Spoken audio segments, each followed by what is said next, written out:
J'avais fait il y a quelques années une vidéo sur la théorie de l'effondrement. Bon, j'avais expliqué tous les dangers que le réchauffement climatique pouvait régénérer sur la planète, voilà.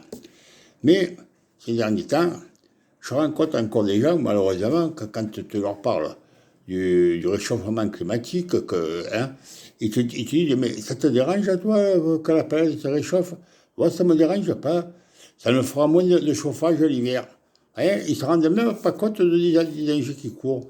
Voilà, ils sont là comme ça. Alors je me demande si tous nos responsables politiques de la planète entière, hein, s'ils font vraiment quelque chose pour expliquer un peu aux gens tous les dangers qu'on court et pouvoir faire quelque chose pour essayer d'enrayer tout ça. Là, ça m'étonnerait beaucoup. Hein. Alors, moi, quand je vois ça, je me dis, mais ils ne se rendent pas compte que le danger, c'est pas pour dans 7 ans. Non, c'est pour dans les 8 à 10 ans qui viennent. Hein. Parce que tous les clignotants, ils sont au rouge. Hein. Ils sont au rouge. La démographie, les écosystèmes, la pollution, le permafrost, la fonte des glaces de l'Antarctique, les variations du niveau des mers, la sécheresse, la chaleur humide, les inondations, la mousson asiatique, El Niño, la déforestation de l'Amazone, etc., etc. Il y a tous les ingrédients capables de faire une sixième extinction de masse. Alors, l'extinction de masse, il y en a déjà eu 5, en tout cas, nous sommes en train de préparer la sixième. Hein, bon. Plus de 27 000 espèces d'insectes sont menacées d'extinction. 41% des espèces d'insectes menacées d'extinction, c'est l'effondrement des écosystèmes, parce qu'ils pollinisent 70% de la production agricole, ces insectes. Si les insectes ils disparaissaient, il n'y aurait plus de production agricole. On ne mange plus rien, il n'y a plus de patates, il n'y a plus rien, hein, parce que c'est eux qui régénèrent la terre et tout. Hein, voilà, c'est 27 000, tous ces insectes. Hein. Puis alors, il n'y a pas que les insectes. Ils sont également en déclin. 41% des amphibiens, 25% des mammifères, 34% des conifères, 14% des oiseaux, 31% des roquets, 33% du corail, 27% du crustacé, etc., etc., etc.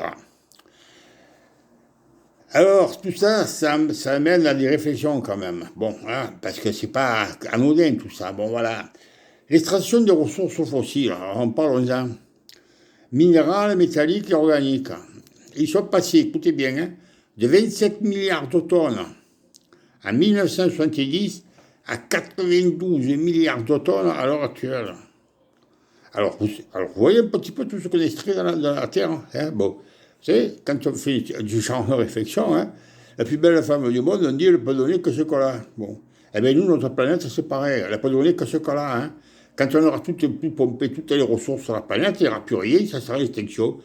La vie sortir, ça deviendra impossible. Voilà. Voilà tout ce qu'on aura gagné. Hein. Bon. Alors, et tout ça, ça amène vers une pénurie générale, hein, parce qu'il faut faire attention, hein, on va droit dans le mur, là. Hein. L'or et l'antimon, ils sont déjà au leur pic de pollution. Il y a déjà 11 métaux qui vont suivre. Hein.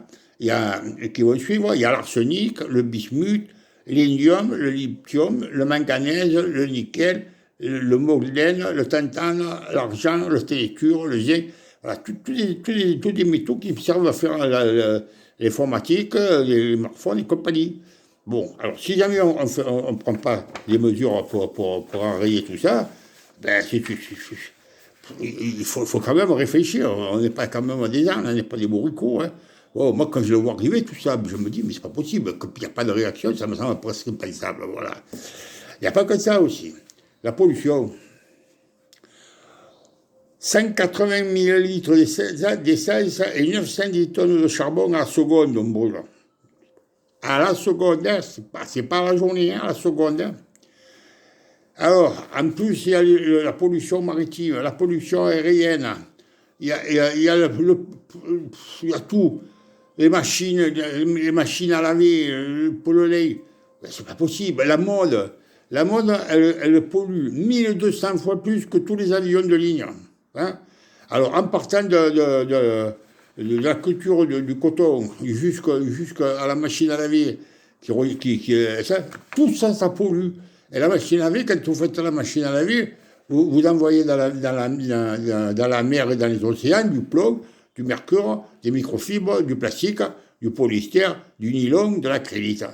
Alors, il faut 80, ça représente 93 milliards de mètres cubes d'eau pour faire des tissus, pour faire de la mode, pour faire des habits. Alors les habits, on en achète de plus en plus, on en gaspille de plus en plus, on jette tout à la poubelle, et vas-y que je te pousse, la production continue. Alors tout ça, ça augmente parce que les habits, le prix des habits, ils ont baissé ces dernières années, je crois, de 15 ou 20%. Bon, alors tout le monde achète à tour de bras, quoi, et puis ça pollue d'une façon inimaginable. En Chine, ils sont passés de 62 à 200 le nombre d'habits achetés par an par habitant. C'est complètement débile. Bon. Alors ça, c'est encore une autre chose, la pollution. Bon.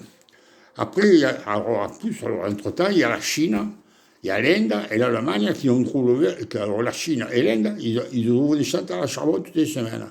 Et l'Allemagne, avec le coup de la grêle, ils sont en train de rouvrir toutes leurs centrales à charbon, ça vous va? Bon. Après, je vais vous parler du plastique. Alors là aussi, le plastique, 8,3 milliards de tonnes. Entre 1950 et 2015. 10 tonnes de seconde qui partent à la mer ou dans les océans. Le plastique. Alors, tout ça, et puis ça, c'est pas fini. Le plastique, d'ici 2050, il risque de tripler la production de plastique. Voilà. Et tout ça, dans l'indifférence complète. Et voilà, on continue à fabriquer du plastique à tout va, à polluer les mers, les océans, les compagnies, tout ça, ça me fout. Bon, c'est pas un problème, voilà. Voilà, le plastique. Voilà. Après, alors là, soi-disant, il y a la lutte anti-plastique. Alors là, je rigole. C'est une véritable cache-misère. Qu'est-ce qu'ils vont te parler? Des cotons-tiges qu'on met dans les oreilles qui vont supprimer. Tenez, il faut se foutre de notre gueule. C'est inimaginable. Enfin bon, je vais me passer de meilleur. Hein. Puis après, je vous parle de la démographie. Alors, je vais vous parler de la démographie. Alors, la démographie, 5 millions de plus de personnes par an sur la Terre. On est à peu près 8 milliards. On va passer d'ici 2030 à 11 milliards. L'Afrique comptera 4,6 milliards de gens en 2050. Le Nigeria, 5 enfants par femme, ils vont passer à 900 millions d'ici 2050. Le Niger, 7 enfants par femme. Ils sont 22 millions, ils vont passer à 66 millions en 2050. Alors déjà quand l'Afrique crève de faim, à l'heure actuelle, avec 4, il y a beaucoup qui crèvent de faim, il y a encore des famines en Afrique.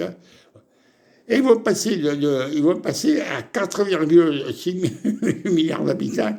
Mais c'est même pas pensable, c'est la folie. La folie pure et simple. Hein, la démographie. Hein. Après, il y a aussi la mondialisation. Alors là, la mondialisation, parlez-en, monsieur, pas de la mondialisation. La mondialisation, il y a des milliers de porte-containers qui sillonnent les mers du globe. Des millions et des millions, il y en a. Porte-containers, tout ça, pour apporter de la marchandise. Après, il y a des millions et des millions de voitures qui circulent de partout dans l'Europe, dans le monde, de partout, pour transporter de la marchandise à droite et à gauche. Comme si on ne pouvait pas aussi s'arranger pour essayer de manger local ou produire local. Voilà. Je vais aussi citer l'exemple Béran, c'est les sardines. En Norvège, ils pêchent des sardines. Bon, ils changent dans un camion frigo, ils traversent toute l'Europe. Ils vont jusqu'à Port-Vendre. À Port-Vendre, ils embarquent sur des ferries. Ils vont au Maroc. Au Maroc, on les met en boîte. Ces boîtes, on les recharge dans les mêmes camions frigo. Ils retraversent la Méditerranée. Ils retraversent toute l'Europe. Et ils remontent en Norvège avec les boîtes de sardines. Vous savez pourquoi? Pour quelques centimes par boîte. Pour quelques centimes par boîte, ils pourrissent. Des milliers de camions pourrissent de partout. Traversent pas. Mais ça, c'est un détail. Hein, parce que c'est pas que pour les sardines. C'est partout. Hein. C'est des milliers de camions qui circulent dans tous les coins de la planète hein, pour emporter de la marchandise de partout, pour essayer de gagner une poignée de pois chiches par-ci, une poignée de pois chiches par-là. Mais qu'est-ce que c'est? C'est un scandale monumental. Et la pollution inimaginable. Alors, il y a tout qui est fait pour ça plaise, quoi. je crois qu'on est en train d'atteindre des sommets, là. Puis encore, il y a les arbres aussi. Les arbres, on parle pas des arbres. On abat 15 milliards d'arbres par an, et des arbres gigantesques, pas des petits arbres, des gros arbres. Hein. 26%, la forêt amazonienne elle produit 26% de l'oxygène de la Terre. Elle est en train de la raser. Ça vous va, hein? Et, les arbres, si jamais on ne les coupait pas, mais qu'on s'amuse, par exemple, à vouloir dire on va refaire des plantations où on peut, parce que la Terre elle pourrait accueillir 900 millions d'hectares de terre qu'on pourrait replanter des arbres, hein. Ça représenterait une couche végétale qui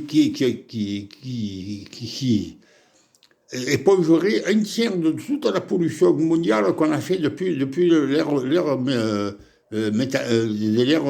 moderne, quoi. Voilà. Mais vous vous rendez compte jusqu'où ça pourrait aller avec les arbres? C'est le seul truc qui peut nous sauver là, pour la pollution, hein, et on les détruit. Pour faire quoi? Du papier qu'on fout plus souvent dans les poubelles, parce que ça en est plein dans les boîtes aux lettres que les gens ne regardent même pas qu'ils foutent dans les poubelles. On a un corbeau, là. Enfin, qu'est-ce que vous voulez que je vous dise? Moi, j'aime pour rien. Vous non plus. C'est comme ça, voilà. Un chêne de 200 ans, il peut stocker 6 tonnes de carbone. Et il produit de l'oxygène. Parce que les arbres, ils stockent du carbone et ils produisent de l'oxygène. Je vous signale, si des fois que vous le savez pas. Voilà. Et nous, qu'est-ce qu'on fait? On détruit les arbres, on détruit les forêts entières, on laisse brûler. Alors quand ça brûle, là, comme en ce moment, c'est pareil qu'à la télévision, ça brûle de partout, hein. Et puis après, on ne replante pas. Non, tant que ça repousse tranquille. Et puis, c'est pas un problème, hein. La nature prendra ses droits, ça repoussera. Voilà, mon ami. Voilà. Alors moi, tout ça, je ne vais pas la faire longue, hein, mais ce que je peux vous dire, c'est que moi, j'aime la nature, j'aime la mer, j'aime les montagnes, j'aime tout, quoi. J'aime les arbres, la forêt, j'aime tout. Et puis je vois que tout ça, ça se dégrade, tout ça, c'est massacré. Voilà, ça me fait une peine terrible, mais qu'est-ce que je peux y faire? Rien du tout, hein. Voilà, alors si cette vidéo, vous pouvez la partager au maximum et que ça puisse faire prendre conscience à quelques milliers de gens, ça serait toujours un petit apport que je rapportais en plus à cette planète. Voilà, que j'essaie de faire un peu quelque chose pour essayer d'ouvrir les consciences. Mais enfin, j'y crois pas trop. Moi, je suis rien. Moi, mais je suis pas connu. Je suis pas le Didier Raoult, moi. Que quand il fait une vidéo, il a de suite 400 ou 500 000 vues. Voilà, on me regarde pas beaucoup. Allez, bonne journée. Au revoir.